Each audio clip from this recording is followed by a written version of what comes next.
This is the webinar for Sanctuary, Legal Reprieve Through Success in the Sanctuary Movement. So thank you all so much for joining. We are going to go ahead and get started. As I mentioned, my name is Mirna Rosco. I work with Church World Service. Some questions there, and we're going to go ahead and get started. So in this webinar, we are going to learn from amazing presenters that are going to talk to us about some of the cases that they have seen and worked on, and some of the success that they were able to receive through their organizing and their work. First up, we are going to hear from Rev. Noel Anderson from Church World Service that is going to talk to us a little bit more about the legal options folks have in sanctuary and give us more background and context about now. Following Noel Anderson, we will have various presenters speak to us about their work. First would be Jennifer Piper from Colorado. We've seen many cases there of people in sanctuary, and it's great to be able to learn from them and the success that they have had. She will be followed by Julie Peoples from North Carolina, followed by Neil Anderson and Kika Matos. And so after our presenters, we will have an opportunity for some questions and answers before we close off the webinar. So again, we just want to welcome everyone. We are recording this webinar, and hopefully we'll be able to send to you all and put up on the sanctuarynotdeportation.org website for folks to be able to access. We hope you find it useful and that you take away a lot of learnings from it as you go back to work in your community. So without further ado, we're going to get started and pass it off to Reverend Noel Anderson from Church World Service. So Noel?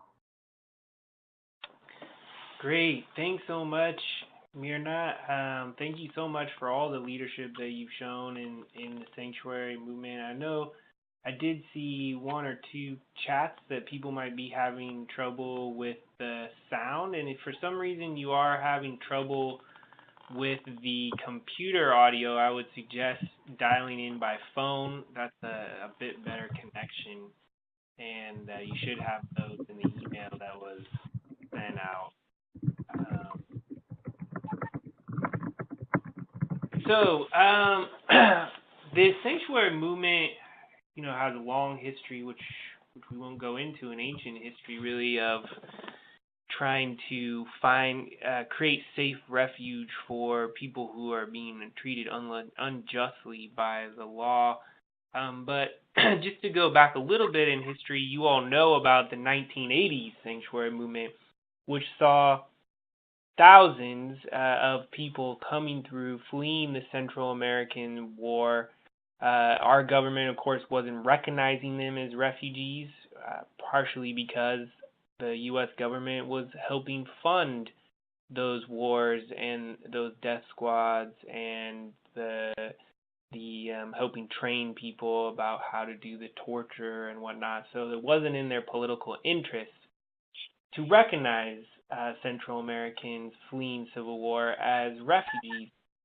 And so, I know in Southside Presbyterian alone, which is a church I worked at briefly in Tucson, had about 15,000 people that came through, and they came throughout the country into a lot of places that we see sanctuary very active today, like Chicago and New York and Philadelphia, Denver, San Francisco. So with that, we did see eventually a change in policy, which meant that people eventually got to the temporary protective status, and Central Americans eventually in 89 got refugee status. And so we see how in that moment sanctuary was a critical tactic. Now, fast forward again to the Sensenbrenner bill, the anti-immigrant bill that was proposed at the federal level, similar to the Senate Bill 1070 anti-immigrant bill, and it would have done tremendous damage to but the people came out and they marched and they rallied, and that bill was stopped. But immigration really came to the forefront, and Bush administration started doing all of these workplace raids.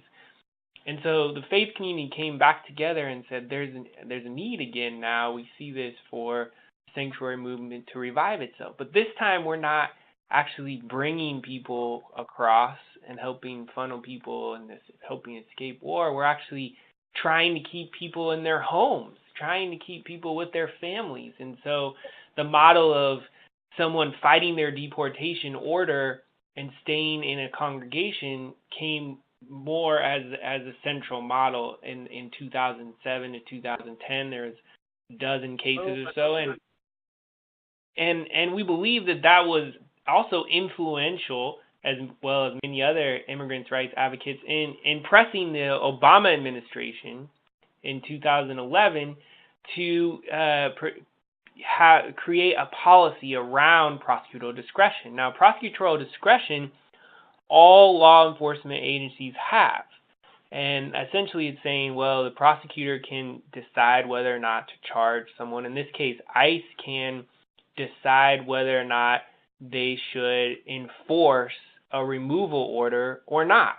So they do what we call as a stay. They can stay the removal order, a stay of deportation, a deferred action status. We know this primarily as well from the categorical relief that the Obama administration set for DACA, the deferred action for childhood arrivals. The Dreamers got that deferred action status that the Trump administration has now wanted to take away. And so really we saw again in 2014 this increased deportations under Obama and the need once again for sanctuary for all these families that were being separated. And so a dozen cases started to pop up around the country in the summer of 2014, leading up and helping put that moral pressure on the administration to pass that 2014 executive actions, which widened the prosecutorial discretion guidelines and made it so many more people were getting stays of removal, or ICE just wasn't going after an entire swath of people. And we're talking about hundreds of thousands of people that weren't deported because of the 2014 executive actions. So that expanded that program. Unfortunately, when Trump came into power, he one of the first things he did was an executive order on immigration that essentially canceled the 2014 executive actions and said that they were going to deport anybody that had a removal order. So now we're seeing so many of the people that would have been safe or been given prosecutorial discretion underneath the Obama administration are now being deported, are now when they go to their check-ins that in many cases they've been going to for several years, if not a dozen years, and we're seeing that these people are being deported, people that have very good cases that with a lot of what we call positive equities. But another part of prosecutorial discretion for the sanctuary movement has been to push back against this idea that if someone has a criminal conviction, that they should automatically be deported. And so we've taken a number of cases where people actually did have a criminal conviction, and under the Obama administration, we were able to win some of those cases. But, just because someone makes a mistake in the past, or a lot of times people are also criminalized and targeted by law enforcement, doesn't mean that, the consequence should be deportation. In fact, in the faith community, we believe in forgiveness and transformation, and we have to live out those values. So as you see now, we are in a difficult time, and we're going to hear more about what is going on, how we've seen a lot of cases come forward. We have 30 public cases, but we've only gotten relief for 7 people in the last several months. And so through the sanctuary movement. Now, we've heard of other cases where people have, like Pastor Noe in Los Angeles was detained for a little while. He was finally released, evangelical pastor. But I know people weighed in at the top levels to try to make that happen. So we're going to hear today, and I'll turn it back over to Myrna to introduce our first speaker, but those people who have actually had successful cases and have still been able to get stays of removal even in this difficult environment. And I'll just say one more thing, which is that, if the temporary protective status is canceled for a number of countries, that could be up to more than 300,000 people that could be put in the deportation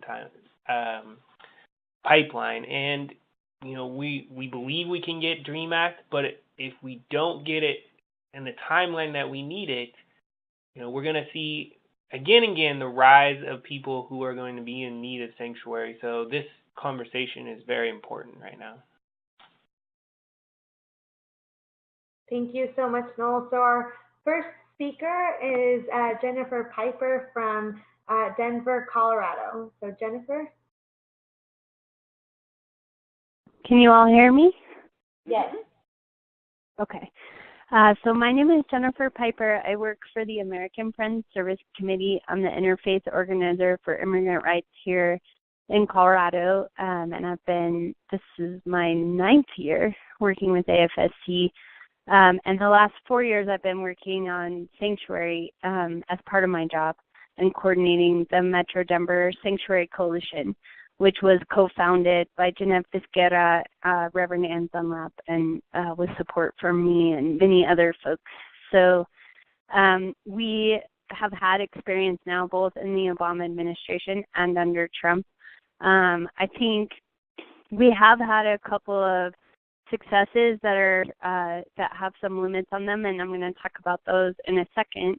And then I want to spend a little bit of time also talking about how we're pivoting away from some of the maybe not away, but in addition to some of the discretionary asks towards some policy asks because of the change in the environment here. So we have currently our coalition is hosting 2 people in sanctuary.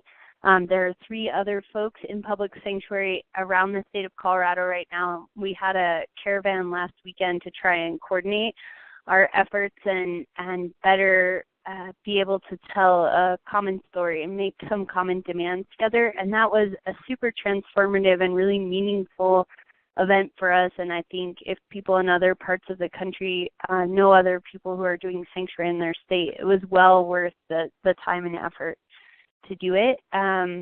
We've had 3 people be granted discretion since the Trump administration took office.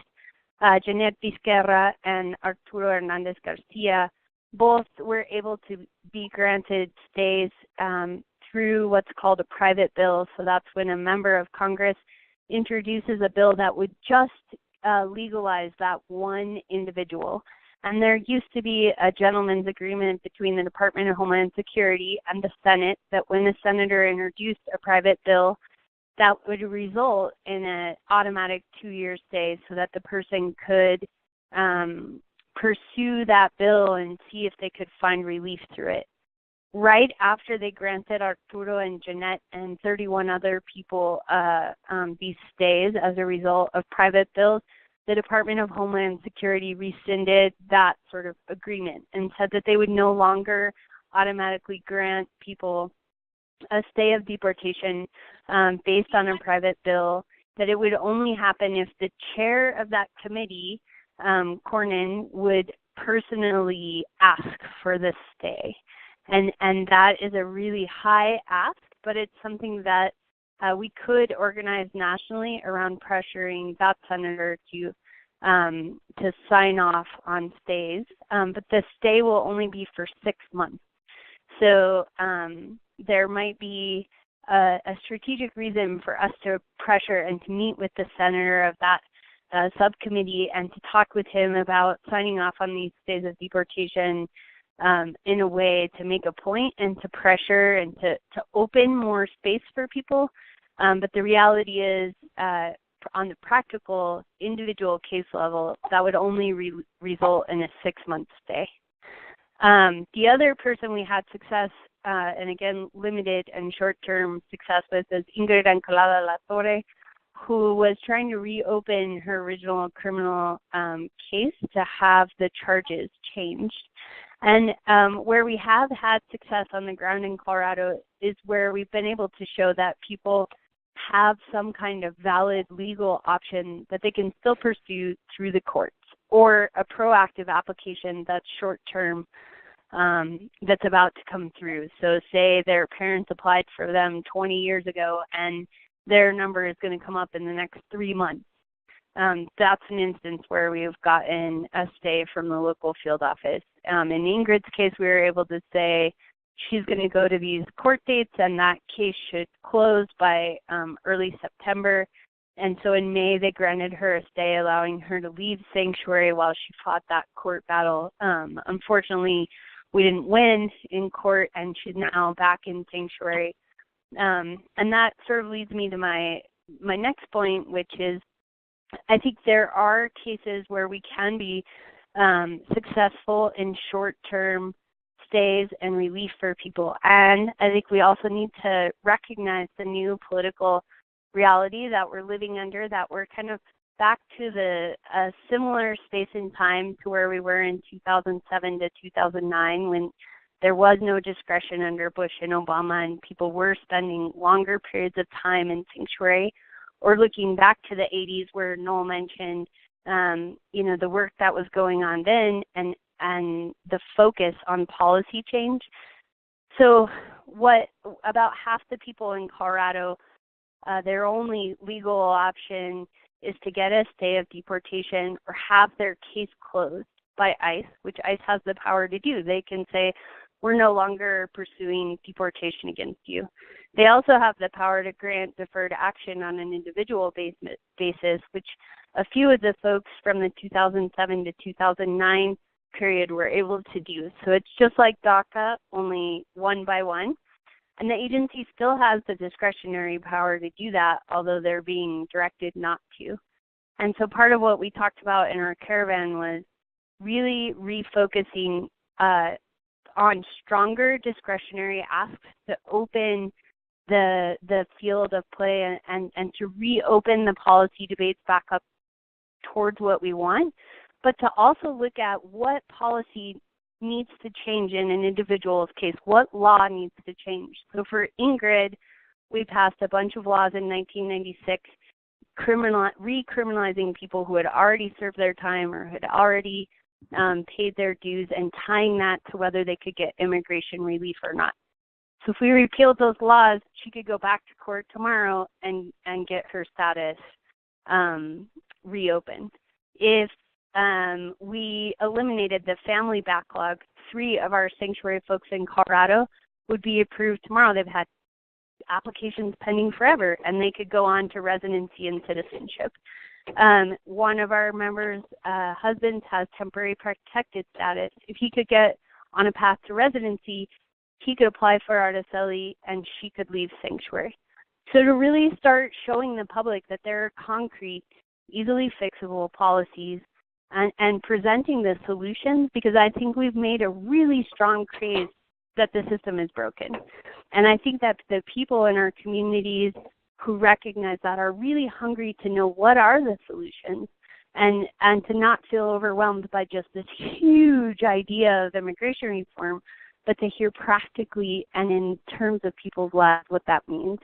So I think from Thanksgiving through the New Year, that's going to be our focus here in Colorado, is showing those family stories, calling for the discretionary things like a stay of deportation, like closing someone's case, like deferred action, and also holding up what Congress can be doing to resolve this problem, not only for our folks in sanctuary, but for millions of people around the country. And that I'll hand it back to Myrna with that. Thank you so much, Jennifer, and for sharing about the success that y'all have had in Colorado. Our next speaker is from North Carolina, Julie People, so we'll hand it over to you. Hi, everybody, and thanks, Jennifer. That was really helpful. Minerva Garcia was in sanctuary for 3 months here at Congregational. She had come to the U.S. 17 years ago with a 5-year-old son who was blind since he was an infant, and a 3-year-old son. They came, they were picked up in Texas, they were sent back, came again and settled in Winston-Salem, half an hour west of us, where they had some family. She was picked up in a workplace raid several years ago, but was allowed to stay because of the humanitarian needs of her family. Her son, who was 3 when they came, unfortunately died about 10 years ago of leukemia. She remarried and had 2 more children who are now 7 and 4. Every year she had reported, familiar story, and had been told she was fine to stay. And then in the end of May was told she had 1 month to buy her bus ticket and leave. So that is, she made the decision late in June to come into Sanctuary, and did, and as I said, was with us for 3 months. She is now home and very happy and doing well. The strategies that we used, there were strategies that had begun for her in Winston-Salem by a coalition, Sanctuary Coalition there, before she ever came into Sanctuary here. So a petition had been started, which we continued, and several attempts at speaking with legislators had also started, kind of a backdoor approach. Once she came into Sanctuary here, we had the congregation and other faith communities who were joining with us to write handwritten notes to legislators, not just send emails and things, but actually write notes and to kind of testify to this family and why it was important for them to stay in our community. We had a benefit concert which raised a lot of funds for her and for Juana Tobar, Ortega, who is still in Sanctuary here in Greensboro at another church. And it also raised public awareness, so we tried to keep it all in the public eye. Again, we tried backdoor approaches with legislators. I was in D.C. and also lobbied with our state legislators here. We created a large postcard size piece with her family picture on it on one side and all the information on the other, and handed those out anywhere we could find someone of influence who might be moved by her story. We tried meeting with ICE. That was pretty much useless. We were told by an ICE agent that they have free reign now. They can do whatever they want.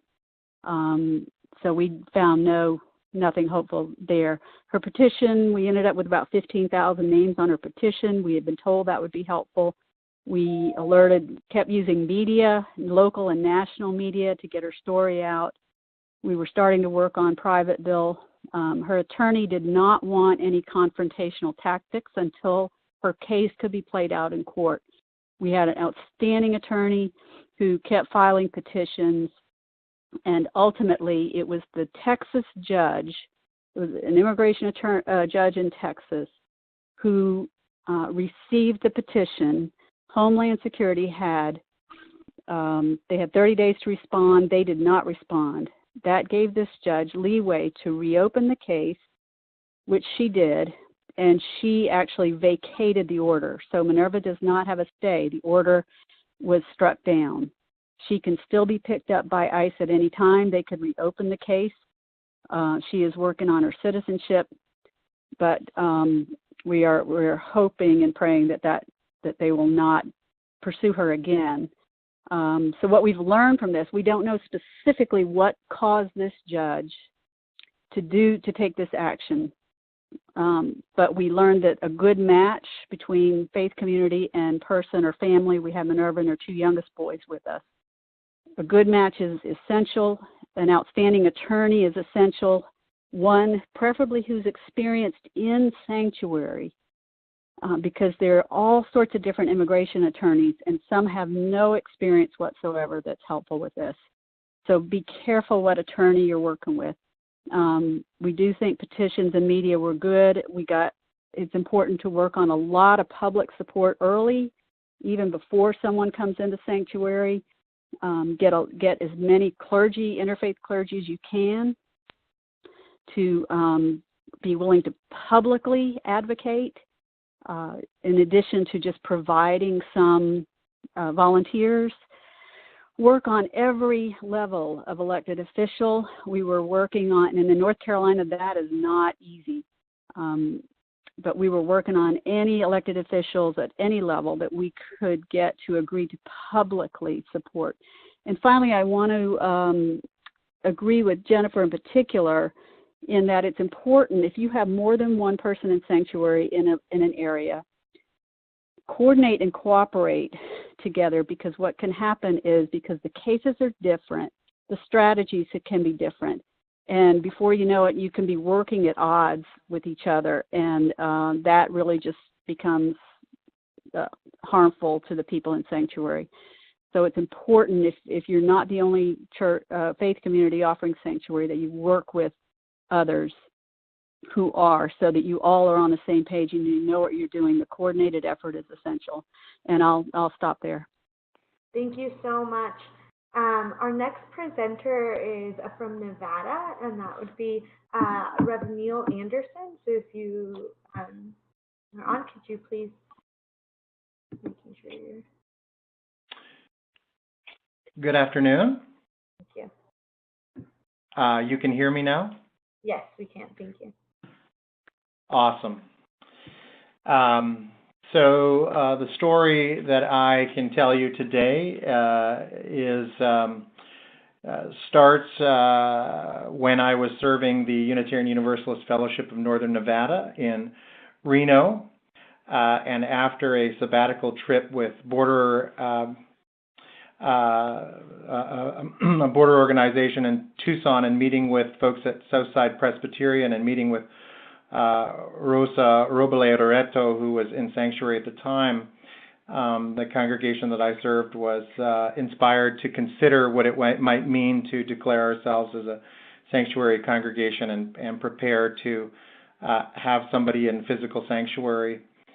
We engaged in a period of discernment in 2015 and created documents around the logistics, the legal considerations, and how our theology might call us to do this work. That then led to a vote in the late 2015, and we were in a coalition with a local PICO chapter, which is called Action in Northern Nevada, and we were coordinating our efforts with them at the time in 2015 to work on, at the time, getting stays of deportation without the necessity for sanctuary. In early 2016, Jose came to Action and subsequently to us, requesting sanctuary for fear that if he went to his check-in with Immigration Customs Enforcement, he would be deported at that particular time. That Jose was in sanctuary for 4 days, and that was because of a great deal of pressure that was put on before he went into sanctuary. We had the phone number for the top administrator of ICE in our jurisdiction, who was in Salt Lake City, and we just happened to flood him with phone calls, some of which he answered personally, and heard from congregants and other members of the multi-faith community about Jose and his need for a stay of deportation and the use of prosecutorial discretion. So in that case, we didn't have to go public because Jose was able to go to a check-in on the 4 days after entering and receive a stay of deportation. That was successful until David came to us in April of 2017 requesting sanctuary. He again had been checking in with Immigration Customs Enforcement after receiving a he had a minor traffic infraction, which put him on the radar of Immigration and Customs Enforcement. Through that process, he was able to get out of jail and then to go to receive work permission again. But David was very concerned with the changing administration that if he went to his check-in, he may be deported. So he entered sanctuary in April of 2017. And we were lucky, like the last speaker said, to receive excellent help from an excellent lawyer who came to us from the American Immigration Lawyers Association, Hardeep Soul, who was the Nevada chapter head and offered pro bono services, and she was able to engage with Immigrations and Customs Enforcement where we weren't. We visited their office on a number of times with signed petitions from a multitude of faith leaders in northern Nevada, and they were always very adamant that we were not able to drop them off, but they certainly knew that we were supportive of David in that particular case. So it was very important to be engaged in a multi-faith coalition that were all supportive of David. We had engaged the media both nationally and locally so that David's story was well known. And eventually in September of 2017, ICE did see fit to grant a 6-month stay of deportation. That was a blessing to David, who had been in sanctuary with a heart condition, receiving medical care from a member of the congregation that I served, and who worked for the clinic that David was a patient of, because he had a genetic heart disorder and needed regular blood tests in order to balance his medication to stay alive. So this opportunity to go home with his 4 children and wife was very important, and we know that 6 months in a lifetime is not very long, and so it calls us into that relationship with him and checking in and making decisions 6 months from the time of the stay in order to decide how we might move forward from there. I'll just say it was really important for us as a congregation to understand that the act of resistance in the case of David was David's act of resistance. He requested sanctuary. We were blessed to have the space and the opportunity to provide that sanctuary, and it was important for us to listen very carefully to what his needs were and for him to be able to guide his time in sanctuary.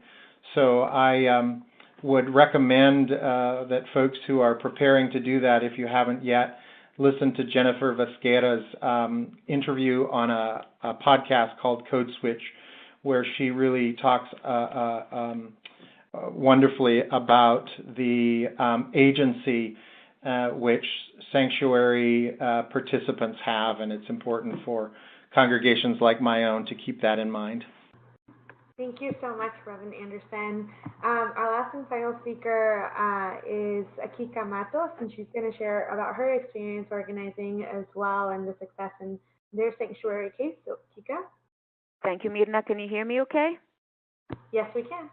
Okay, and good afternoon, everybody. So I want to share some of the learnings that we gleaned in Connecticut from a case that we worked on last summer. The name of the woman is Nuri Chavarria. By way of background, she's a mother of 4 U.S. citizen kids who's lived in the U.S. for 24 years. Nuri fled from Guatemala when she was 19 years old after government soldiers raided her village. And when she came to the U.S., she sought asylum and was denied it, even though her brother, father, and sister all were granted political asylum. So she was eventually given voluntary departure, but made the decision to stay in the United States. And very similar to some of the issues that Julie mentioned in her presentation, she applied for, since 2011, she'd been applying for and had been granted yearly stays of deportation. And all of that changed after the Trump administration came into power. And so this summer, on June 20th to be exact, Nuri and her 9-year-old little girl, Haley, went to her yearly check-in with ICE. And instead of being given the expected stay of deportation, ICE instead, in front of her daughter, put an ankle bracelet on her and told her that she had a month to leave the country and that she was to be out of the United States no later than July 20th. So over the course of the 4 weeks, Nouri's lawyers worked really hard to try to get her legal relief, but they were unsuccessful. And some of the advocates had been working with some of the folks in the law firm, keeping in touch with her case to try to figure out how we could be helpful. And on July 20th, instead of going to the airport, Nouri sought sanctuary at the Iglesia de Dios Pentecostal here in New Haven, Connecticut, which is about an hour away from Norwalk. On the afternoon that Nouri went into sanctuary, we had a press conference outside of the church to make the announcement. And the press conference was led by Pastor Hector Otero, who's the lead pastor of the church. And during that press conference, he was surrounded by a wide spectrum of people from the community, including other faith-based leaders, immigrant rights advocates, some people from the neighborhood, and her lawyers. And 1 hour later, while we were still at the church, I got a call from the governor's office, and he had watched the press conference because it had been broadcast live. And he was so touched by her case and so outraged by what ICE did that he offered to come to New Haven. So he came to the church, he met with Nouri, he spoke with a bunch of us, and then we had another press conference, and this one was led by Governor Malloy and Nouri's 9-year-old daughter, Haley. 6 days later, to our delight, Nouri was granted relief by a judge, and she walked out of church with her little girl. I want to switch quickly to talk specifically about our strategy and some of the tactics that we used, and some of them you will have already heard from Julie. Our focus from the outset was really to generate public support and to mobilize as many people from the community as we could. And we also felt that faith-based leaders really needed to be at the forefront of these efforts. And while we were focused on the organizing, Nouri's lawyers were trying to pursue additional legal avenues of relief, but we still kept in touch. We had daily meetings with a core team that included lawyers, the faith-based leaders, advocates, because we wanted to make sure that we were aligned on strategy and up to speed with what was happening, especially since things were moving so quickly. We put Nouri front and center. She is really smart, eloquent, fully bilingual, very committed to advocating on her behalf. And so she was her own agent telling her own story. The day after the governor came to visit, it was almost like a switch went off, and people immediately, high-profile people, came to her support and defense. So one day after the governor came to visit Nouri, we saw our congressional delegation come to visit with Nouri, including Senators Blumenthal and Murphy and Congresswoman DeLauro.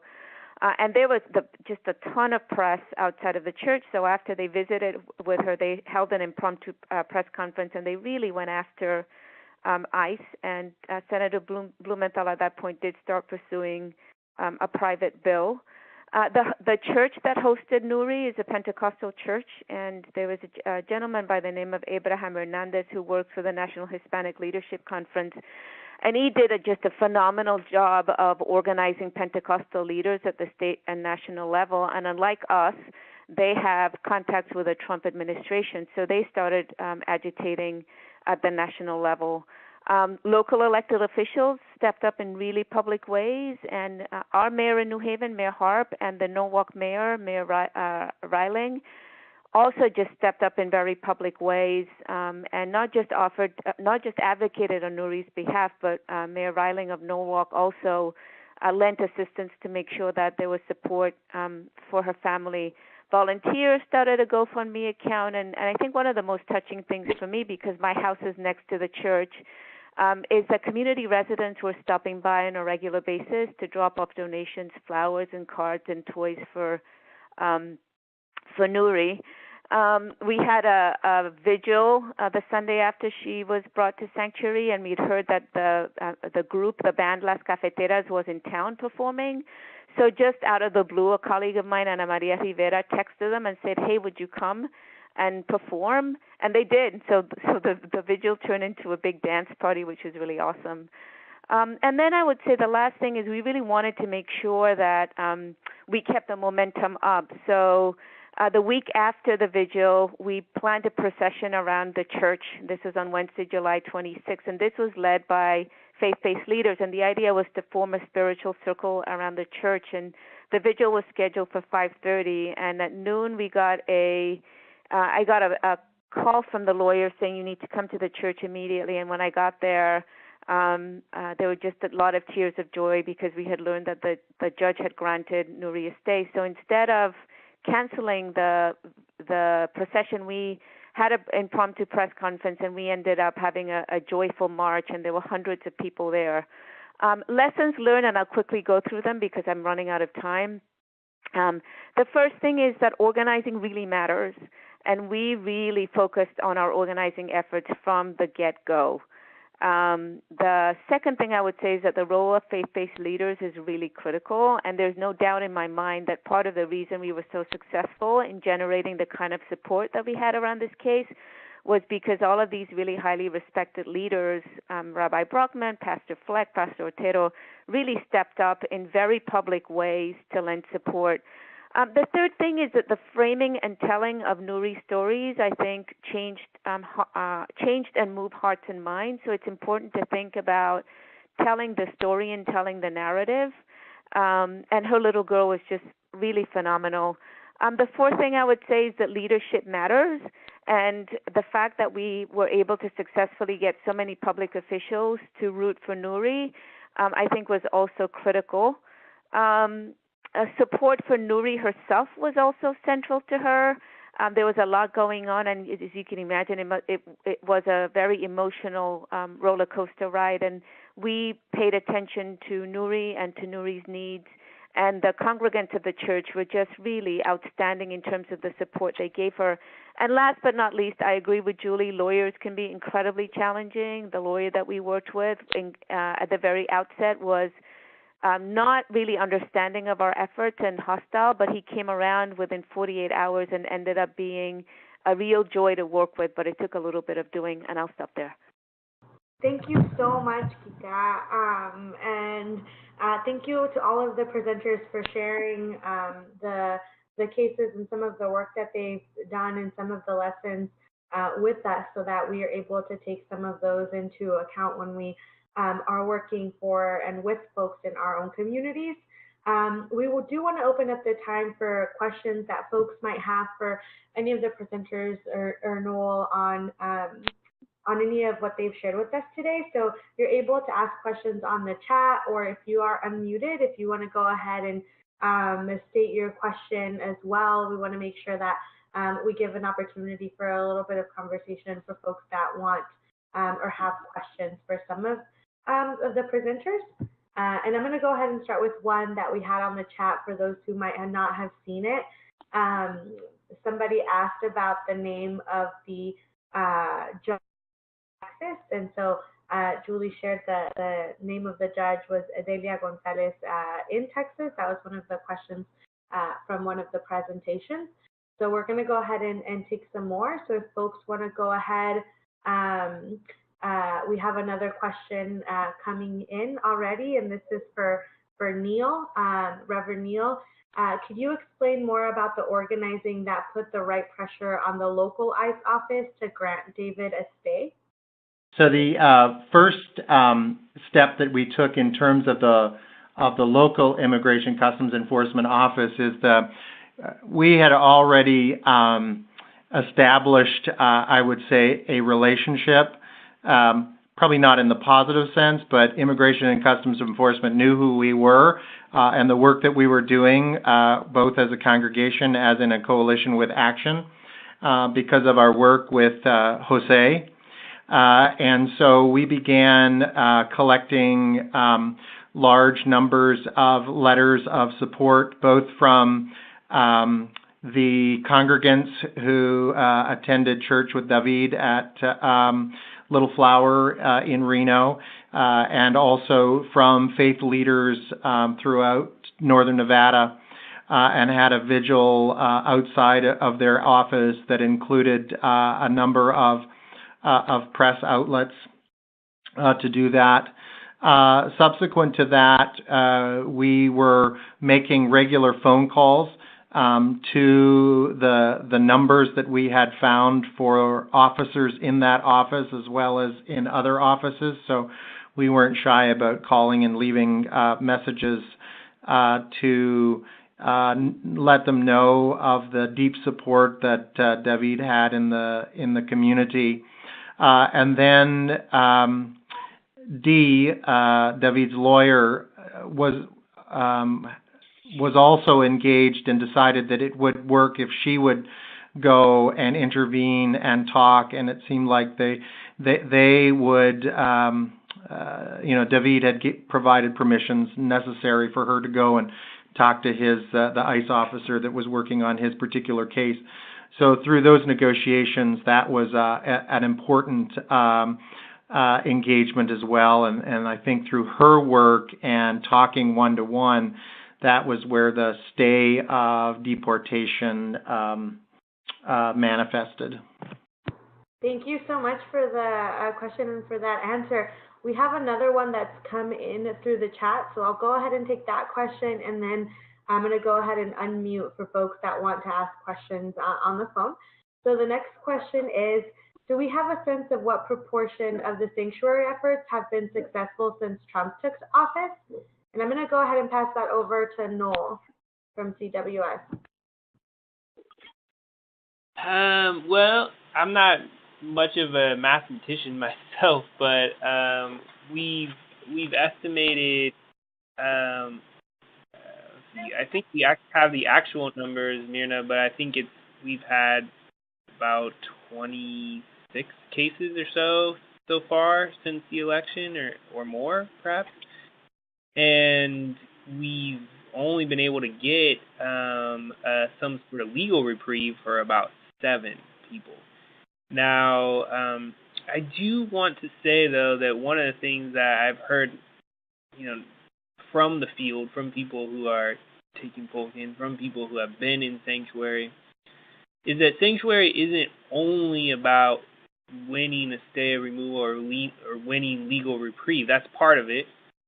But that's certainly a big part of it. But it's also about keeping the family together. And so that moment that person goes into sanctuary, we are accomplishing one of our primary goals, which is making sure someone isn't sent back, making sure that they aren't separated from their family, making sure they can still see their family.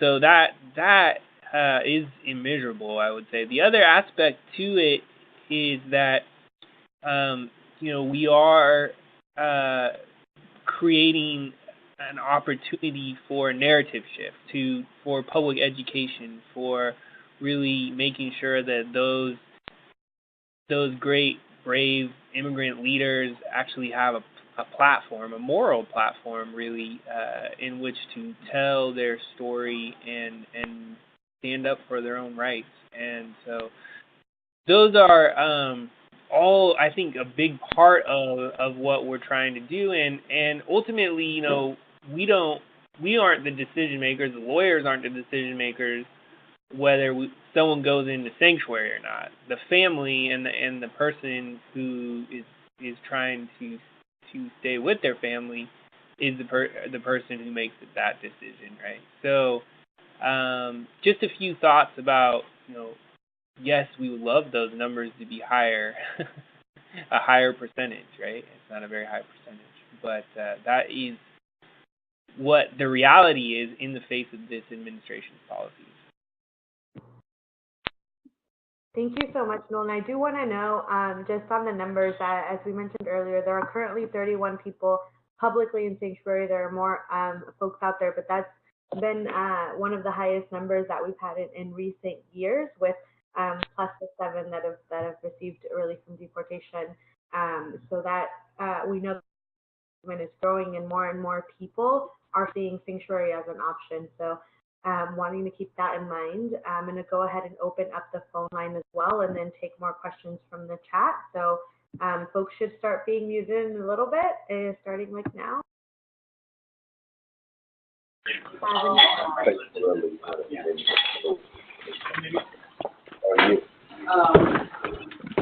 Anybody have a question they'd like to ask? Nobody went through the print.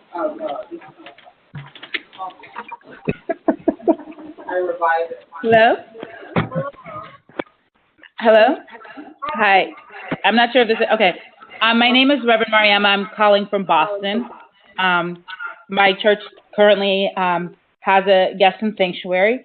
And we in Massachusetts, as far as I know, currently have 2 people in sanctuary, maybe, actually, it might be 3 now. The challenge that we're sort of looking at is every one of these cases talked about a public strategy, and our coalition was prepared to do a public strategy, both around helping our guests and changing the narrative. But we have been advised, and I think there's this question of the tension between what it might take to help our guest particular case and changing the narrative. And in our case, and in the case of the other coalition in Cambridge with whom we're in conversation, we have not been public about our guest story for fear that it actually closes off some options to them. And I want to just sort of hear more conversation. I know that every case is different, and I don't want to share too many details about, our particular case. But I think we were heavily influenced by a recent case here in Massachusetts with a person who decided not to go into sanctuary because I think partially they felt like the public support was really helping them. And now they are detained. And our estimation is that they were partially detained sort of to thumb the nose up at those of us who stood in solidarity with them and were very public. So I want to see if other people are having that experience. What's the conversation?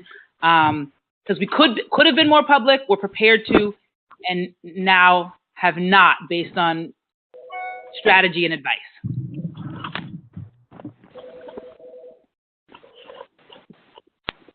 That's a great question. Thank you so much, and thank you for joining and letting us know a little bit about Massachusetts. We're trying to track the sanctuary movement and how many people are where. So we have 3 cases in Massachusetts. So thank you for all the work that y'all are doing there. I'm going to see if Noel or Jen, if you're still on, want to ask that question, or any of the other presenters that have some insight on that. I can try, but I'd love to hear other people too, which is, to be brief about it, I mean, I really do think it depends a lot on the case, and also, as was lifted up earlier, I know by Kika and others, like, we always look to the folk who are in sanctuary regarding what should the strategy look like. So, if they don't want a public strategy or to be very in the media and whatnot, that is their decision, and so we have to respect that. And I think we've also seen times where lawyers think that for like a U visa or sometimes a legal strategy, they might be able to move a legal strategy without a lot of public fanfare. That we've seen that happen, and we've seen cases be successful around that. But so I mean, I really do think it's case by case. I really do think it's situational. I will say most of the cases I've seen in the Trump administration have been pretty successful in the media, have been sort of large, well-known cases. But that's not exclusive, though, by any means. This is Kika. If I could just add a couple of things. One is, my first approach always to these cases, especially around strategy, is the question of, would anything that we do pose any harm? So it's the sort of the Hippocratic oath of first do no harm. And so, that is, to me, a really critical starting point. But having said that, some of the strategies that we pursue are new and are risky, and so we think about the client, does the person on whose behalf we're advocating with want us to pursue this strategy? So I've always been very mindful of making sure that the people on whose behalf we advocate are very engaged in their own advocacy efforts.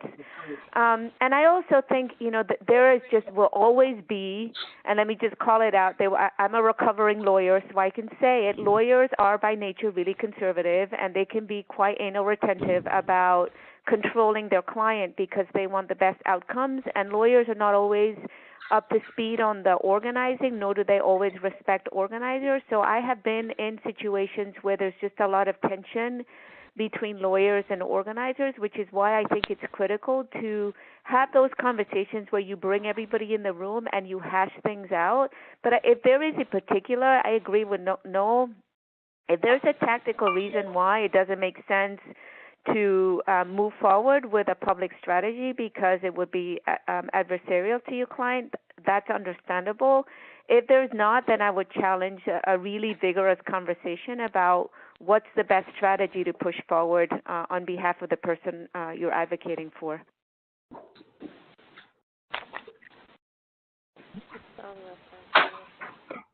Thank you both so much for taking that question. For everyone for taking the time to be on the call today. We're going to be muting some folks. There's some background noise.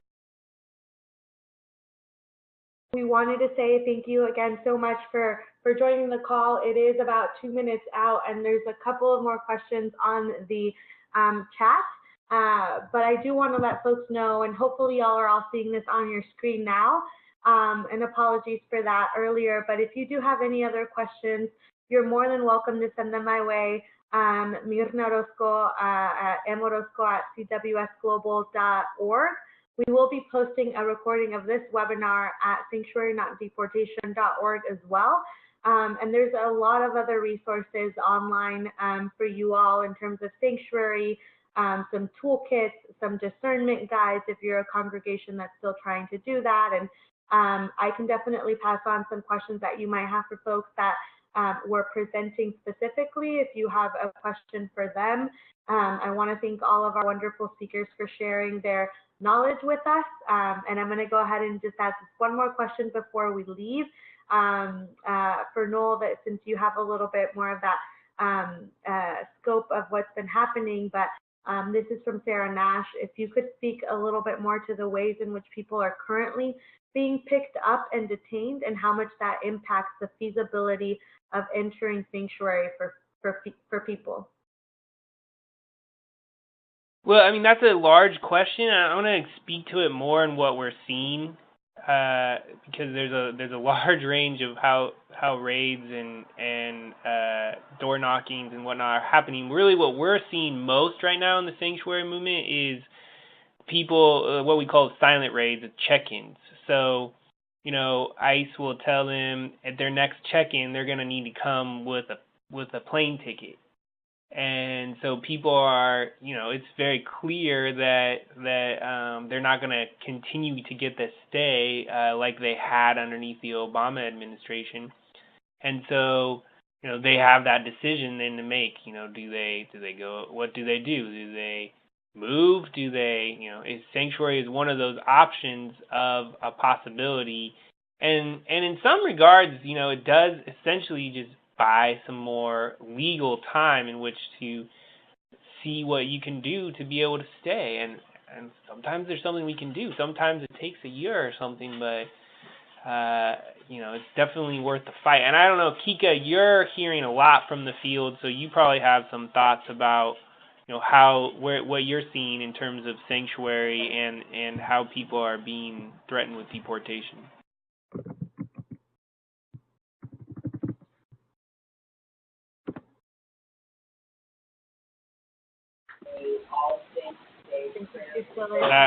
I don't know if we lost you, Kika. I know we're at the hour, so.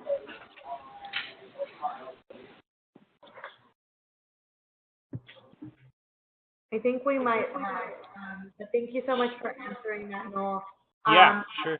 Marco, if you're still on, I will get to your question a little bit more. His question is about HIV and sanctuary, and I'll have Noel and I follow up on that just in case there's not a lot that we have specifically, but would love to do that with you. So we will follow up on that.